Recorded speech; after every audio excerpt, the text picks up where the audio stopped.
By special request, we are going to take a look at our stoneware egg cooker. This is for you, Vicki.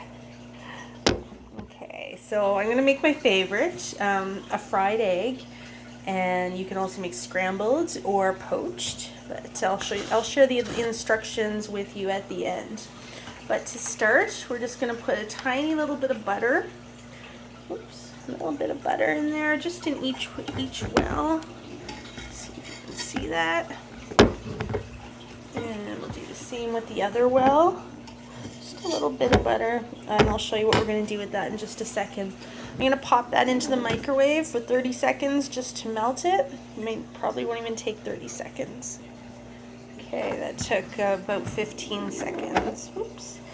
So as you can see, one side melted really well. I've talked about this before. I have the world's smallest microwave. It's pretty crummy. We need to upgrade, but not ready to upgrade yet because we have to redo the cabinetry in order to get the microwave that we want.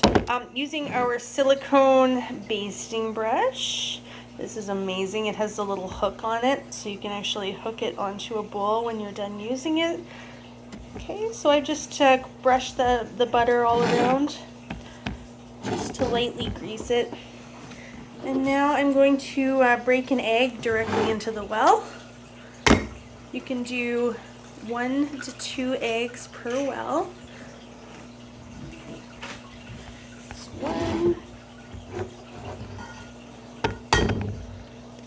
2, and we're going to pierce the yolks just so they don't explode. If you've ever had an exploding yolk in your microwave, it's not fun to clean up. So there you have it. Another alternative would have been to use our kitchen spritzer.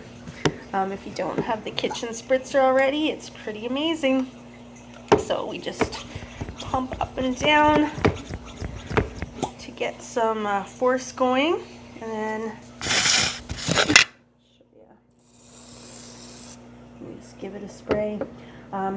Do not use like a Pam cooking spray in your stoneware, because it will actually create like a residue on there, a sticky residue, and it's not recommended at all. So we're going to pop these in the microwave, but before we do that, one more step. We're going to cover our dish with a paper towel.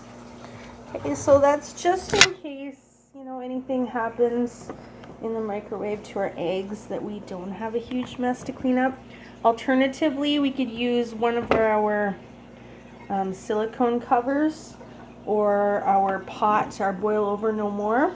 Just something so that it is protecting your microwave. Okay, so let's pop that in the microwave. Okay, welcome to my pantry, where I have my world's tiniest microwave and storage. So it is so tiny that I actually have to flip. Whoa! I have to flip the turntable over so that it doesn't spin. And it's popping in there. Maybe I didn't pierce it enough. Let's have a peek. Oh yeah, it looks good. See, this is why we have the paper towel. So the cooking instruction times, it says it should take about a minute, but again, world's smallest and crummiest microwave. Mine is going to take a lot longer than yours. So just give it about a minute, and then we'll check and see how it's going. Those eggs don't sound so good. Oh yeah, it's cooking in there. I don't know if you can see that. I guess I just didn't pierce it enough. That's the way, right? Doing a demo video, so I have to have an egg that goes crazy.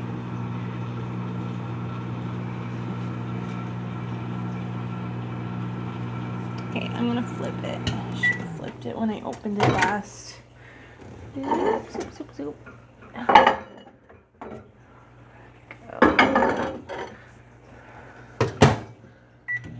that's usually what we do in this. Give it a flip, especially if you don't have a rotating turntable.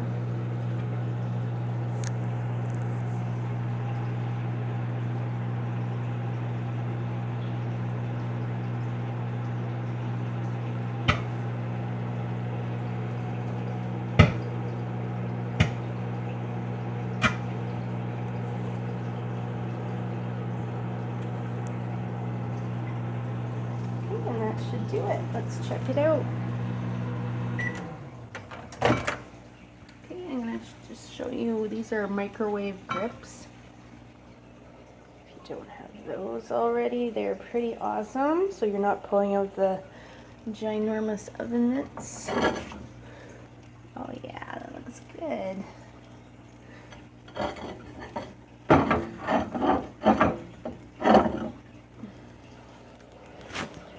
And just like that, we have these beautiful little fried eggs.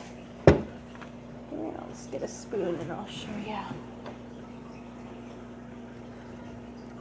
Look at that, that's awesome. They actually turned out gorgeous. A little salt and pepper, and I have some lunch.